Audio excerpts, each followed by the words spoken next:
Hello Chiloé, donc je m'appelle Laura, j'ai 27 ans, je suis originaire de Lorraine et je viens de passer une année en Bretagne à faire du voilier.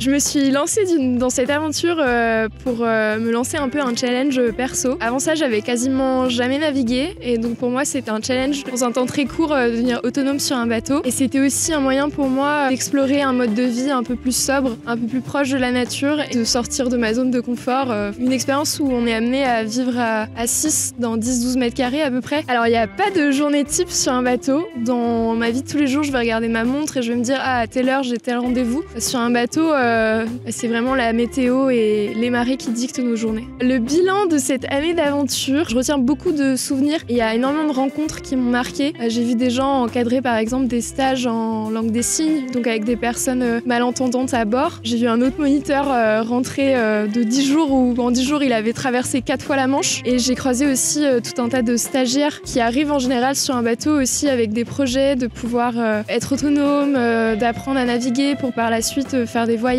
des transats ou juste passer ses vieux jours sur un voilier. Des galères, j'en ai eu plein.